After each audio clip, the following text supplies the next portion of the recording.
njengomthandazo.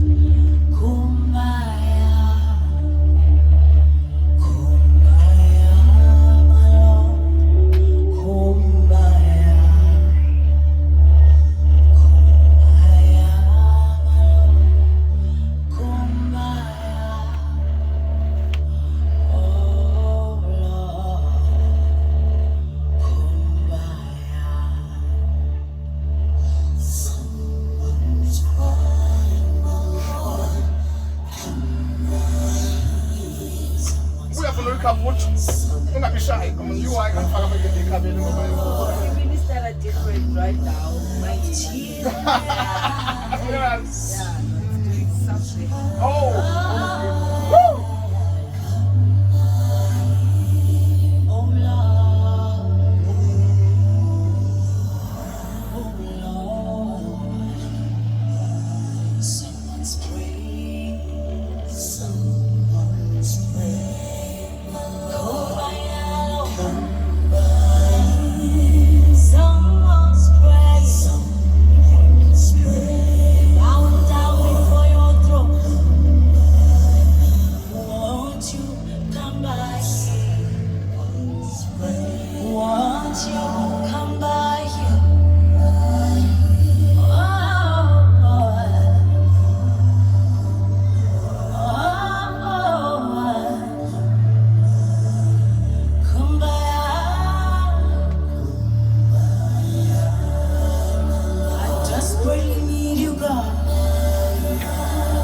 You hear my cry. Oh, you hear me. Oh, I need you, Lord. Oh, Lord. Yes, Lord.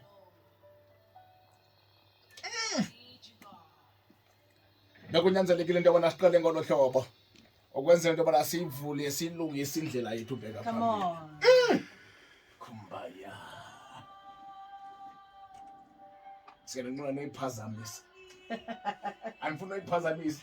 Nto nje ndoyika ixesha. Yeah.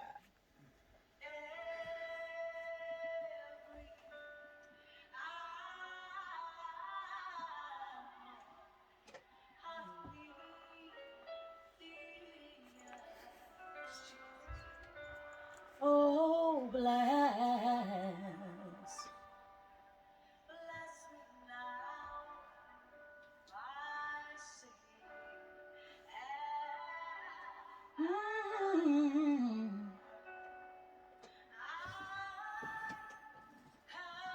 Come on now. Okay.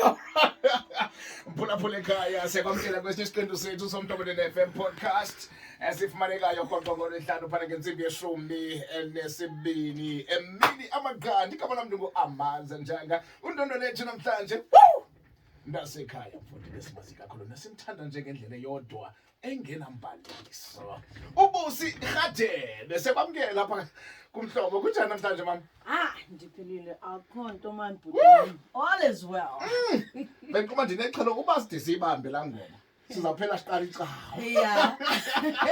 Uba side siyibambe laa ngoma singaphela siqala icawa apha ekhaya. Alright uyaphila kodwa? Philile man. Yeah. Mshu yes. Oh yes. Philile. Yeah. And uyabonakala balapha ebusweni into yobana imicimbi yakho icalanye. Sikubona khona apha ebusweni into yobana imicimbi yakho icalanye mntasekhaya. Wow. Kumba, so yayi live recording le? Yeah. Oh, okay. Unayo live recording album ngakatha kwenye zonke albums zakho zi live recording? No, it's just live. Ndithanda live man. Audience man ingenza Right. Ngiyashintsha mangibona i-audience when I'm on stage. Right. Kuhlukile than ukuthi ngibe se-studio. Mangise-studio ngifila ngathi yonke into is being programmed, ngathi yonke lento sesiyiplanile. Yeah. Kodwa mangise-stage seeing ubona abantu feeling ubukhona bukaNkulunkulu gives me great joy. Right. And I ngivele ngihlanye ngiphinde uhlanye mina mangise-stage. Uvele and ndayazi ke lanto kuthiwe hey uyayikhumbula lanto uyenzile phe stage ubuqoma bendingendini Nkosi yami. Angibonanga. Ayikhumbule lento nithetha ngayo enye mhlawumbe uzibone kwi-DVD zakho kanye kwi-videos uqoma hayibo. Yeah, Yes, kuna la ngixhuma khona ngiyazibuza ukuthi kodwa ngifake ihili la. What if ngiwile ngabe ngikhutshwe something ngawela phansi? I figure at that moment because angiyiplani ukuthi ngizojumpa makufika leyo part. Yeah. Iyenzeka because uNkulunkulu take over. Mina into engiyifunayo ukuholwa uJehova, that's it. Zikhona into ozenzayo xa kulungiselela i-live performance kanye show. Zikhona izinto ozenzayo ke mhlambi ezikufaka kula Zoom. Nothing. Yazi ngifunda izwi kakhulu. Right. Ngifunda izwi ngimake sure ukuthi ngispend isikhathi noNkulunkulu. Right. Kaningi vele ngithi Nkosi ungiphile iphimbo kodwa alikho enough uma wena ungekho. Right. So kunama scriptures engithi mangwafunda angivuselele. Sometimes ku rehearsal vele ishintshe rehearsal kukhalwe. Oh, Kukhalwe. ni rehearse. Si rehearse. Ikhona enye clip I think iku YouTube. Even on TikTok ikhona. We're singing ingoma ethi kwenzeka isimanga esiphambanweni. Uma ucabanga wathi uJesu did. Uthatha isono sami angifele. Ukuthi mina ngiphile namhlanje. Ngiphila nje today because of umusa awenzile ukuzinikela ukuthi ngizomfela. Right. So mangicabanga leyo nto le angivele ngisangana. Wow, Nkosi yami. Kwenzeka isimanga esiphambanweni wafa kodwa wavuka. Ukhomba ukuthi awumuntu nje unguYesu, you are God. Yeah. So uzafumana into bana ke mhlambi kubukhulu becala okanye ngabanye amaxesha apha kwi-gospel music. Siye sithathe kwi-hymns eziculwayo ezicaweni nakwezinye indawo but uyabhala kakhulu music wakho ya. Well, ngiyabhala kodwa kunalento yokuthi ngingazithembi kahle and then uzothola ukuthi angifaki omunye umculo wami. Okay. So in my albums ngifaka mhlawumbe ingoma eyodwa engiyibhalayo. Okay. And then okunye kuba ama-hymns because engumuntu wama-hymns. Yeah. Mina necilongo. Okay. Lalela. But uwathathe uwazise. Ngiwashintshe, yeah. Okay. Then kuphume ezinto osizivayo nezisizithandayo. Ithatha ixesha ngakanani lobana ube lapha kule ndawo kuyo namhlanje Bucy? Yeah. Hey, azingoba ngumuntu othanda izwi, mhlawumbe ngiyiqala le kude. Right. uDavid before azoba inkosi nokuthi alwele isizwe nokuthi abulala uGoliath waqala ngokuthi uNkulunkulu amenze umelusi wezimvu. Okay. Singayithatha ngathi it's a useless job ngaleso sikhathi. Unaka izimvu, uhola izimvu. Makuvela ibhera ulenzani? uJoseph uyalibulala. Wavela ibhubesi wenzani? Walibulala. uNkulunkulu ebemtraina ukuthi ngizokubeka ulwele isizwe sami uStephen. uNkulunkulu ke mina wangitraina dala ngiku-industry kodwa ngingaziwa. Bantu bacanga ukuthi nje ngiqhamuke 2020 nge-lockdown.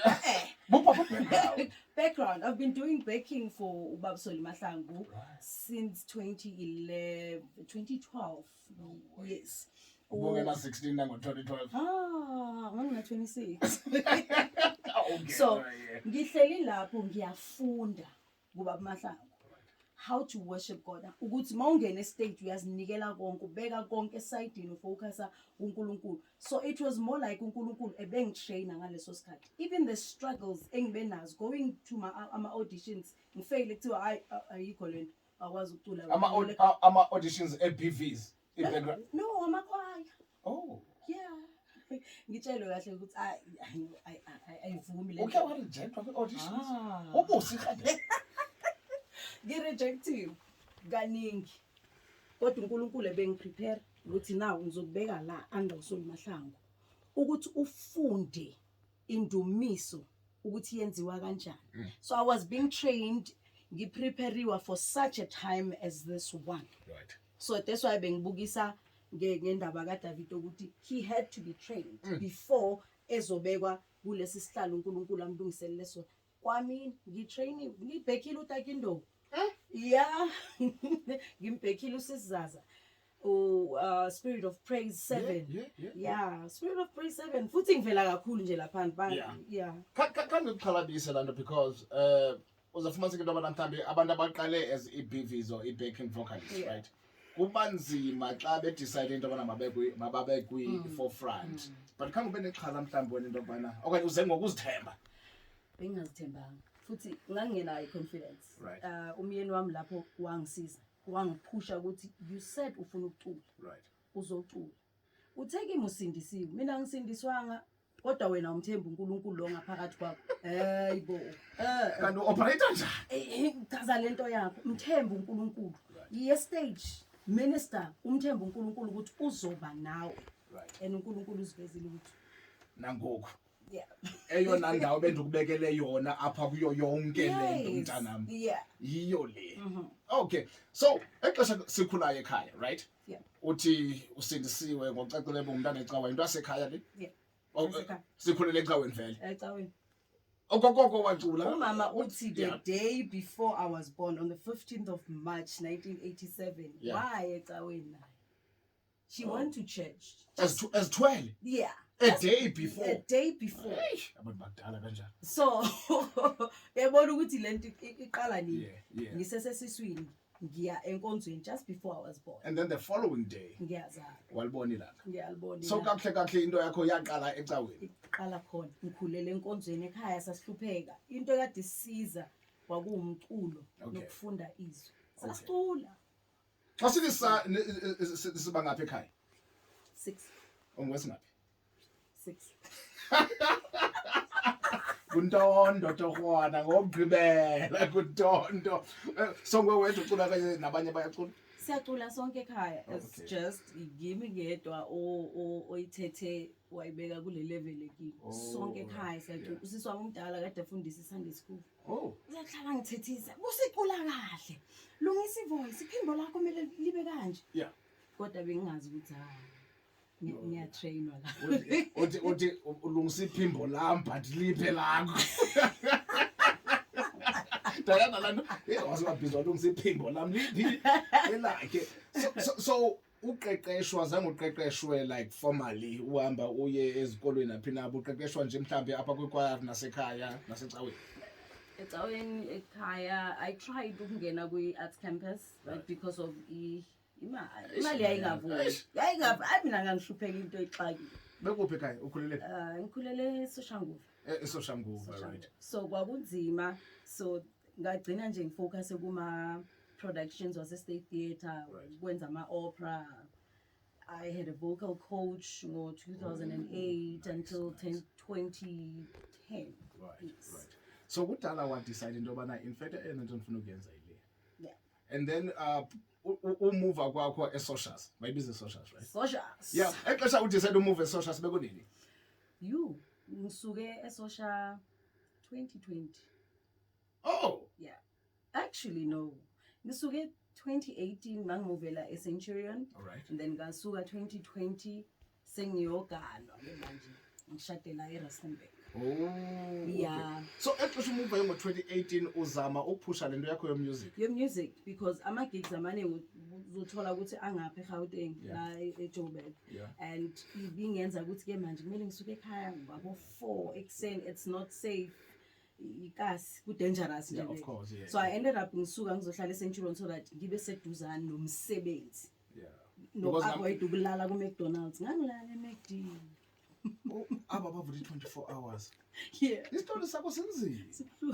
Isitori sakho sinzima kakhulu. Make siqale mhlambe ekufumaneni kwakho i-big break. So uthi uye wazi umuntu abana mawusondele busawusebenza ke ngoku exesha uze eCenturion busomana uchola here and there. Yeah. Apha lapha. So ngubani owakubhaqayo? Owangibhaqayo. Yeah, ngubani owaku-identify kanye mhlambe owakufumanayo? Usayikhumbula into abana yenze kanjani? Yeah, auditions ukuthi ngingene ku Spirit noma ukwenza yami album. No, kwauqala kwakho ubana kuthi uyacula noba uyabheka apha wena wenza. Wow, okay. Hey. Usakhumbula? Khumbula kahle. Kwakungo 2012. Right. Ngangiye ku-event bathi ngomunye wama-curtain bathi curtain raisers. Wafika a big artist owathi mangiqeda ukwenza i-sound check no one must touch the sound. ngaleso sikhathi kumele ngicule Ndiyazazi. before Ndiyazazi kuthiwa lezi no artists. uzocula after ngithi abantu bezele yena nje Bazawahamba. yeah ngaze ngithi hayi no angisaculi ngaphumela ngaphandle ngiyokhala ke manje ngahlangana nomunye umfana uthulani mabheni owathi kimi no ase-exchange amanamba zothi mangithola amagigi nyana wabo 500 ngizokubiza. That's how it started. So they organize utools. No bekazocula naye Oh, okay. Yeah. bekazocula naye but because yena bekanama connections wabo Taps David kwaba ukuthi uthatha inamba yami wasunikeza uJoel Maphosa owangi-introduce to Taps and Dakindo then Soli Mahlangu. That's how it started. Azange ngi-audition. Wavela wa-introduce nje. Kwathiwa yiza zo-rehearse. Yeah. Kodwa yiza zo-rehearse. Sorry. And kamandi ke xa nilapha nonke kule industry mhlawumbi niyi-community because ingoma zabanye abantu uyazazi. Ngiyazazi. So kuba lula ke nokufika uzawurehearse nabantu. Exactly. Hleze ungena kwingoma ozazi. Engizazi. Wow. Hey but uzogcina impilo yami Nkosi. Ah. Yo! Ayafika yenze ezinye izinto. Iyo oqonda into abana yathatha yazokubeka apha e-studio kumhlobo ne-FM. Yeah. Yiyo nje. Gcina impilo yami. Yafika kanjani ngoma? I know ukuthi ingoma wena kudala iculwa lo lixilongo yihemi iyaculwa. Yeah. But why yona? Yo. Bekusenzeka ntoni life yakho? Yazi ivele ngendlela nje enga-expectekanga. Right. Because ngangicula kwikhwaya choral ngicula umculo wamakhwaya. So we used to sing leyo ngoma just before sizongena stage bokuyi umkhuleko 14. Right. And then ngo-2019 mangizorecord umanager wami uthi kimi yazi kunengoma yasewesili ethi so ngithi no I know the song we used to sing that song ekhwayeni. But bengiyidoubt because ngiyazi in a choral yeah soma and then all of a sudden mele ibe straight soma hi ngangiyidoubt. So we only decided 2 days before the recording that I say faka le ngoma. 2 days before the recording. Sonke lesikhathi besizitshelile nje ukuthi the song ngeke isebenze. And akhona leyifaka nje kubona yabakhona you know. Hayi mangisemafikeng ngithi bawo ndiyacela uyigcina impilo yami ukhusele umoya. Mangithi samandla uzoyigcina impilo yami. Audience nayi yami. Hawu bayayazi le ngoma. That's when I was like Maybe kunento enalanto man. apha kule ngoma. Yeah. Le udecide emva yaye yokugqibela ubana uzayifaka ku-album. Yayingoma yokugqibela. Yeah. Udecide into bani iyangena Yeah, ku-album. iyangena ku-album. All of them bengizifakile, even the one lengiyibhalile waze wamuhle. Yeah. It didn't do well, but this one efakwe nje ukuthi okay asifake. Yeah, isikhombisile ukuthi actually ngokuyicebo likaNkulunkulu. Right. Ukuthi le ngoma belingene because 2020 nangu yes. Siphathela amanye ukunyezi. Kongathi ubuyazi, kongathi ubuprofit. Yeah. Because ungena e-studio ngo-2019. 19 November. Yeah. And then 4 or 5 months later, kwathi. Zengikuphazamisela lento leyo because ubuneplan kaloku into obuzawurekhoda urelease and then uthorishe ke mhlawumbe. Bengithukile honestly. Yeah. Bengithukile mase ngizwa ukuthi there's a lockdown and mina lapho ngiplanile ukuthi nge-Easter ngihamba amasonto la. Ngipromote album yami. Therefore I can't go to church. Little did I know ukuthi uNkulunkulu Right. uvumele vele ukuthi makuvale. Everyone is at home and wonke umuntu bekadinga something ebangabambelela kiyo, something evuselela ithemba. Exactly. It became a prayer. It became something like a national anthem kutwami. So wenza kanjani? Waya kwi-social media? Wenza kanjani? Angenzanga lutho yazi. Uthumele ingoma yakhe e-radio. Ngithumela ingoma ku-radio. Le ngoma yahlala ku-YouTube, just the audio and Right. yeah. Mina ngimangala sengitshelwa abantu ukuthi you are trending. Ngitrenda kuphi mina manje? Yeah. Mase ngiyicheka lento yo Nkosi yami. The song is 1 million now. Ngaleso sikhathi angazi kwenzeke kanjani. Sho ukuthi someone wayeyilalele.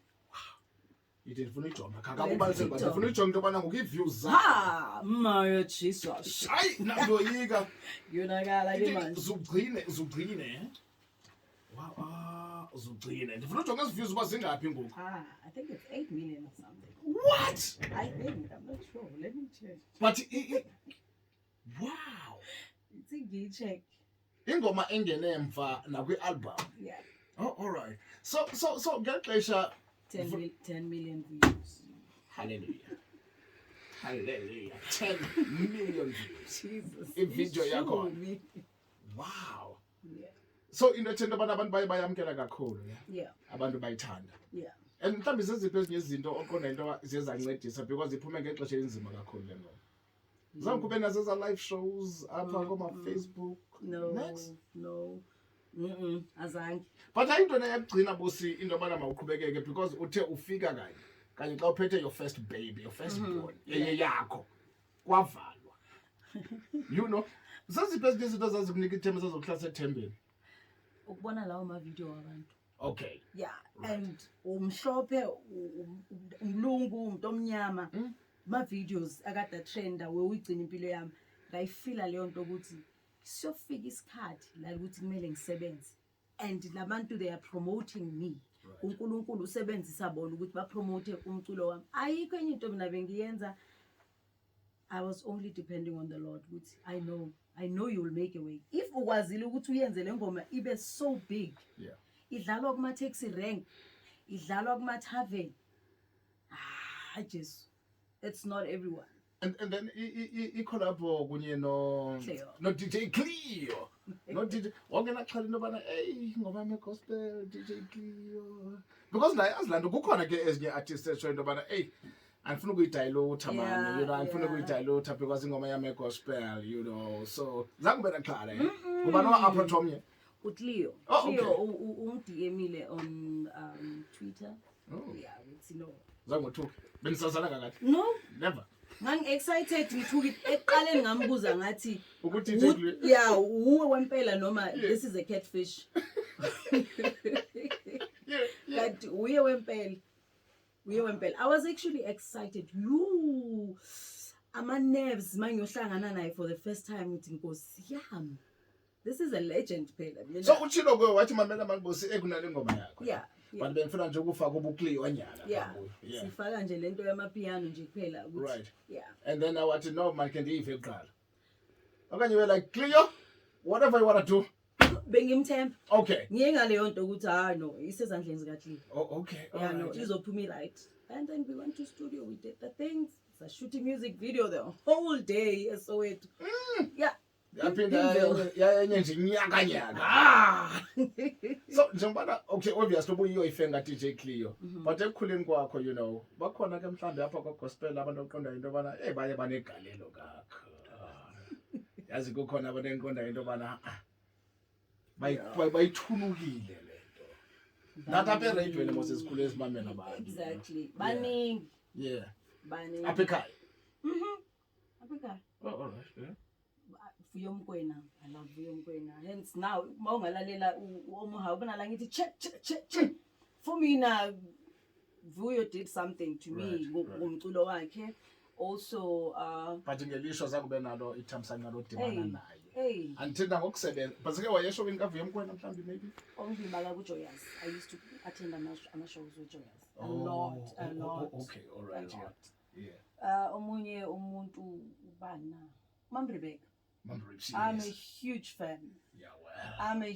The first time ekhabe ngizwa ukuthi lo mntwana uyacula, I was 3 years old. Ngicula ingoma not even that one. Lulisanda sakho sulize nyembezi sithembele kuwe moya uyingcwele. Hayi man wena Bucy. Yeah. So yibo labo bantu labo. So mangiloko ngikhula as a teenager I used to listen to Joyous kakhulu. I'm a huge fan, a big fan yabo. Babjabu Shongwani. Iyeza.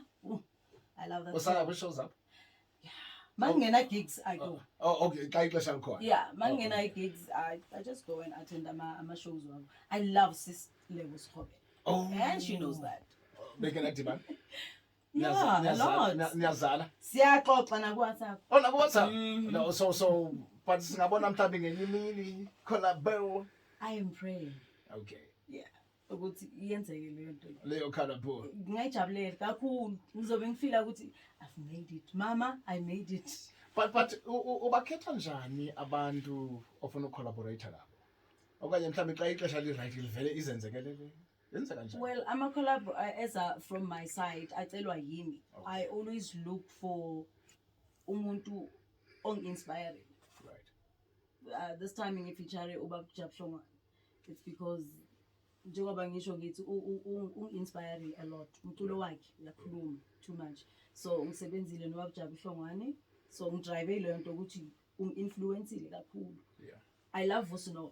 I've always wanted to work no Snow. Ngiphi yona ngoma yakuyithandayo? Ndiyakava Snow. Ndikuthandile okanye mhlawumbe simthatha kude. Simlande emuva. Manje ipile yana le baby like the voice. I'd rather go blind. Woo! So I've always pictured him singing a gospel song. Right. And I got an opportunity to do 2 songs with him. Sun City. Sun City. Ngomei. Wow. Wabamnandi. Ihamba njani? Siyifumana nini? Okanye seyiphumile? No. Album ayikaphumi. Okay. Yeah, sikhiphe single izolo. Oh, yes. Yes, sikhiphe single izolo Omohawa Modimo. Yeah. And then yes 9 ka August kuphuma manje what's the song that I love? Uzaphinda ukhuphe isingle? Yeah, any single. Uyazilibala nengoma zakho zininzi? I did 28 songs. What? Live? Yeah. Sun City? Yeah, Sun City. Oh. 28 songs. I was on stage with for 5 hours. So khawungixelele. Izaba audio and video Yeah, okanye? audio and video. Audio and video. Yeah. 28 uzasifaka ze 28. 28. Well, sizoyikhipha half. I think sizoyikhipha first half. Okay. Or first set, and then later on sizoyikhipha a new the other second half. set. Yes, Oh, okay. the second set. Yeah. So yenzeke njani phela then perform and then a break, Sabane break. then aphila nabuya na perform. Oh, okay, and then the first set lo feature shakuyo okanye feature shakuzo zombili. Zonke. Oh, nice. Because uvusa ukhona ku first set and second set. So uyawumamela omnye umculo ngaphandle kwe gospel? Yeah. Ndiyazelaphi kaloku uyi-artist ye-gospel? Yes, adiwele. Ndiyazelaphi kaloku umntu abe i-gospel yodwa No. Oh, okay. So ngephi enye igenre oyithandayo ngaphandle kwe gospel? Ngithanda umculo wamakhaya because vele ngivela kuwo. Background. Yeah. I love jazz. I love Nina Simone. Oh, Nina. Yeah. I wish I could. I put a spell on you. Put a spell on you. Oh, so uyawumamela nomuntu. I do. Beautiful. So if say mhlawumbe ngandlela athile ubungacula i-gospel, right? Ngeke sikubhaqaphi. No. Because I'm having Afropop? Oh, you mean Afemculweni, yeah? umculo? Afropop, jazz, Jazz. piano, choir, Jazz. So une-connection ne-jazz. I do have. Enkulu futhi ngiyayithanda jazz. Eyona nto zii-instruments mhlawumbe maybe I love ngithanda i-saxophone. i-saxophone.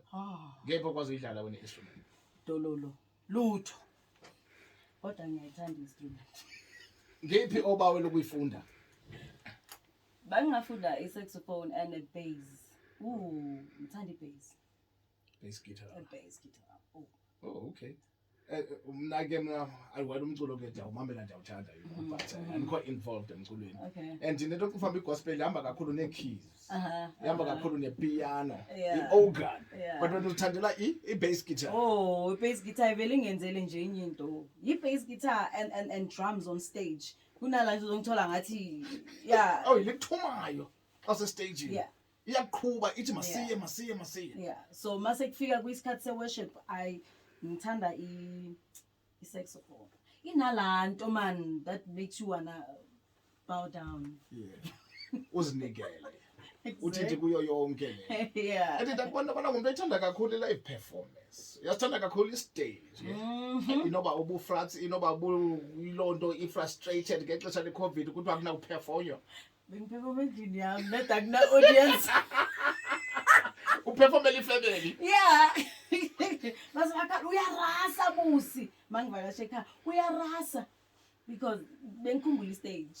And manje ngivalelekile. I can imagine because la nto xa into ikuwe mose uqoma ngasengapheli ixesha elide Yeah. ungakhange uyenze but kuzo zonke ii-shows obukhe wanazo ne and ndayazi into yobana wena uhlala uzinikela but ngephi oqonda into yobana wow asoze ndiyiliba kwakuphi Eastern Cape, Western Cape, Yere. Mpumalanga. Lesotho. Yeah, Lesotho. Waqala wothuswa into yobana unale following ingake Lesotho Yeah, the following engayibona lapha. becula ingoma zakho. Zonke. Ucula the first note ubeze beqedelela nje the phrase yonke. Imangalithi hawu Jehova labantu bayangazi kanti ngithandwa kangaka. NaseBotswana. eBotswana bangibiza ngobathi ngumakhathi wegospel. Why? Because of izinto senze stage The energy on stage. Yeah, the energy. So kuthiwa ngumakhazi wegospel. And not like right? No. Ngithethe as a compliment. Right. Which I delivered what they wanted ngaleso sikhathi. Right. Yeah. Right. So uphumile waya kwaMalisuthu kuTswana. And then apha Africa zeziphi ezinye aqonda into yobana bayamkela kakhulu igospel lapha ekhaya. Rwanda. Uyathanda. Namibia. Last thing here in Namibia. Ooh. I-welcoming ayithola from airport. Hayi. Kwakushoda ukuthi bangibekele red carpet ngihambe phezulu. Umane usibuza uba nitazela. Umane usibuza ngaphakathi. Exactly. Bangiya kwi-mall yabo ngithola kunalaba abanye badlala umculo wami. Yabona laba bazothola babeke ama speakers. Yeah. Kanti ngaziwa kanje la ekhaya. Wow. And iqonda into yobana inoba ke mhlambi iba khona nalando xa uyoperforma mhlambi andile kuthiwa into lanto kanilungisa ingoma ngokwe-sequence Repertoire. I-repertoire. Yeah, awukhe mhlawumbi ube nexesha into yobana eyi mani ngafaki kakhulu ezesintu mhlawumbi ndifake kwezesingesi because maybe abaza wothuke xa ufika phaa into yobana Iyangifikela all the time ukuthi hayi ngingathi la ngifake kakhulu la isintu uthi ngifake lokho kwesingisi. Mangifika lapha ngixakeke ukuthi futhi ba-enjoya sona leso sintu sami abangasizwisisi. exactly And they are singing along ukhomba ukuthi bawafundile ama-lyrics. so uba nayo i-repertoire yakho Yeah, you know. and then kodwa uyakwazi i-flexible Ngiyayishintsha stage. xa sowuphaa Mase kafikile uNkulunkulu athi ungayiculile namhlanje. Nayi ingoma uthola ukuthi ngaleso sikhathi ke asirihezanga. Ngavele ngaqala ingoma ngathi and Africa will be saved, and Africa will be saved. The Holy Spirit, but I said, has come down. yes Ufikile. sila Yeah. phakathi kwethu Kwamosheka. angazi ukuthi kuzakwenzeka nemali sila Ula. njengoba uye ngamanye amaxesha uperforme ingoma ongakhange uzirehearse Yeah. ayikhe mhlawumbi ngenye ixesha ibaleke i-lyric okanye i-lyrics kuba It did. Iyenzeka. Bengenzi and ibirekhodwa ke leyo. wabuya njani kuloo nto ithi kanelelero yeah sing Shoo. Imaphi lama lyrics engeke ngawabhuda stage ngazizwa ngathi. ayingoma yakho okanye ingoma No, it's just a public domain. yeah Yeah. You angibalekela amagama ngaphinda nje into yami nje efikile ngaleso sikhathi ukuthi angizohlafuna umlomo stage. kwakuphi apha eSouth Africa La South Africa Joburg Theatre. but into abemnandi ingakumbi ke xa uzocula ezize-public domain apha eSouth Africa abavele bayithathe ngokwabo Yeah. uboqoma thank you bendiyilibele unyaka 2022 singena in fact siku-second half ka-2022 and ngoqinisekileyo i-first half esesiqingatha sokuqala sika-2022 besiphethe kakuhle kakhulu asinawuphosisa uyafumana ne-opportunity yokurekhoda another live album Bekungekho lula. Unyaka lo waka-2022 has been difficult. Serious? Yeah. Khani kungathi manje izinto ziba ngcono kuyalunga. Sengiyabona ilight ngigulelwe umama since January. Kuthiwa iswekile. It's type 2. Kuthiwa une-lupus. Kuthiwa kidney failures stage 4. Kuthiwa unama-gallstones. I nearly lost my mom. Mina mangirekhode eSunset uma wami wayesesibhedlela kwi-high care. Before nge-stage I had ukuthi ngimfonele umama ngikhala. Ngithi angikwazi kwi-stage awukho. unjani uma namhlanje Ngimshiye yedwa.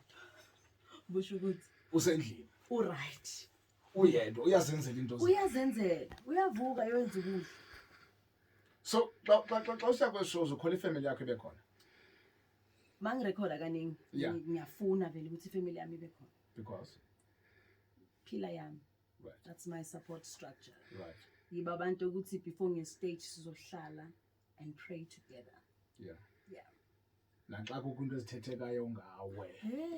Ukhawuleze uye kufamily yakho. Exactly. Your fam. Mhm. And ndiqonda ubana mhlambi inoba njengabantu abakwaziyo ifamily yakho. Inoba mhlambi xa besive ezinye izinto ezithethwa ngawo baqonda ubana oh I wonder unjani yena. Yeah. Unjani yena? Bebengizwela ubuhlungu when I was trending for wrong things. Kuthiwa hayi uyabethwa. She's a punching bag. And babe benazi nobabini nomyeni wakho because aloku introduceile lo muntu apha ekhaya. So kube nale yantu mawuthi why beqamba mama. Abantu bamaphepha wayebangezi kimi ngunyoko. I will tell them ukuthi ngiyamazi lo mfana. Yeah. Akusumuntu nesandla. He's not a violent person. He's Yeah. very, very, very calm and shy. Zange nanini na. Nokuthi nje angibambe angithi lutho. In relationship there are arguments. Of course, yes, Uzothola mina kuyimorasa yena ula uzogcina aphumile kamereni ukuthi ayishayile akazangishaye. He does not abuse me. So lezo zinto lezo mazikhulunywa ngaleso sikhathi. Yeah. Kwakubuhlungu. Yeah. They led me to a point la I was having anxiety attack. But wathubeleza njani kuzo? Prayer? Bengifunda izwi kakhulu. Right. Yeah. Right. Bengifunda uIsaiah athi even when you walk through the fire I will be with you. Bengisemlilweni. Right. Ngafunda ngamadoda amathathu akade asemlilweni befakiwe phakathi komlilo. Kodwa bekekhona wesini. I told myself ukhona owesini. Ukhona la kulomlilo. Akawucimi. Asingazikhohlisi sithi uzovuthela lo mlilo ucimi. No. Uyangena kodwa ushi. Uyaqinisa akulwele to show people ukuthi I am God and nothing is impossible. Yeah. And also this hymn ethi be still and know that I am God. Right. Ulawazi ndinguThixo. Those songs were keeping me strong in a difficult time. And because igunqise nefamily. In fact, into enivele ya solid ngabantu. Exactly. Kakhulu.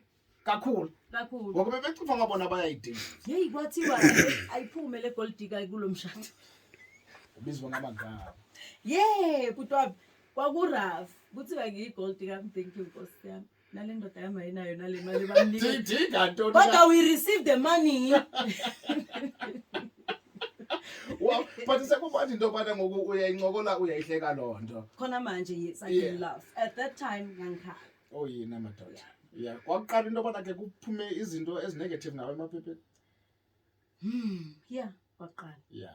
It was first time ngiyithi yini lento. Yeah. Ngicabanga ukuthi it's only one day izodlula. 2 weeks. And izange bakuprepare into bana mamela ke mntasekhaya. Ifame ihamba nale. Ngangizitshela ukuthi because ngiziphethe kahle. Yeah. Not that I'm perfect, Yeah. but ngiziphethe kahle. Ngiyazama ukwenza izinto zami zibe right. Yeah. Angeke ngitrending into ezimbi. Bazayikhangela. Kanti ngiyazikhohlisa. Jonga, bazayikhangela. Bayifumana ingekho. Kodwa bayizise kuwe ngaphambili. Exactly. Steady plans 2022 second half. Gigs and more gigs and more gigs. And more gigs. And more gigs. And also into engiyenzayo manje ngipreparela i-launch which will be in Mafikeng. Ngibuyela la ngaqala khona i-recording ukuthi people of Mafikeng ngiyabonga. Yalo lebo khathatha. So you launch ka part 1 wale live recording yase Sun City. Yeah. Uyibiza ntoni yona kakade? Okanye kamna gam? Grace Encounter. Grace Encounter. Part 1. Grace Encounter. Yeah. Part 1. So uzabulontsha yona ekhaya. Yeah. Socials. No, Mafikeng. Oh Mafikeng. Xosithi kulapho waqala khona uthela ukuthini? Ngaqala khona i-recording. Oh, okay. Oh, yes. People came in numbers. Bangangazi nokuthi lo Bucy ubani. Bagcwele. Yeah. Ngoba into yakhe inentanjiso phakathi. Awenzanga ngobukrele. Yeah, no. Ayibobulumke, obulumko baba. Ayingomandla akho. But le nto yahlalelwa phansi yaqhitywa kwanhlanhla. Nkosi yami.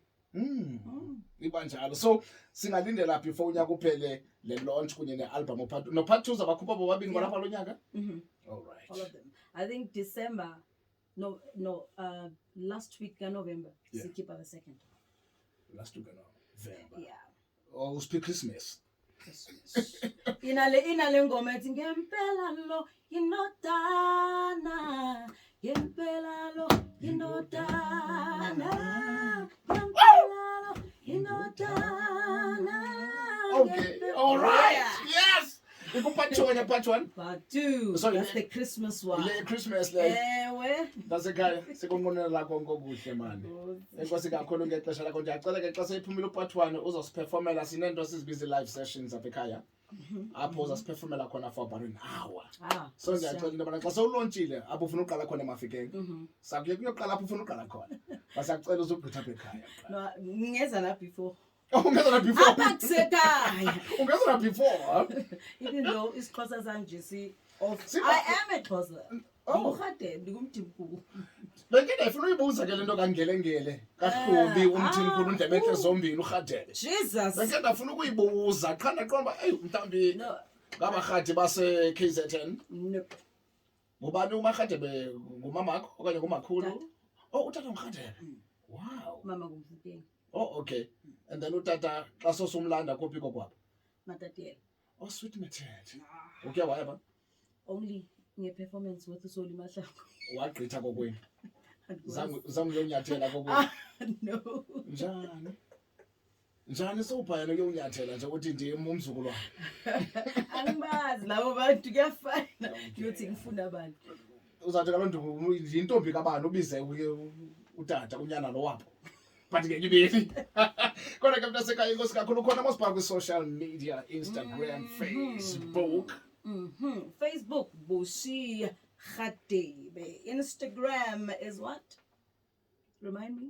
Bucy Radebe. No, it's not. Bucy _Radebe. Something. Bucy Radebe _. Yeah. Bucy Radebe _ZA. Yeah. Oh, thank you. uRadebe wakho nakana H boss. RA.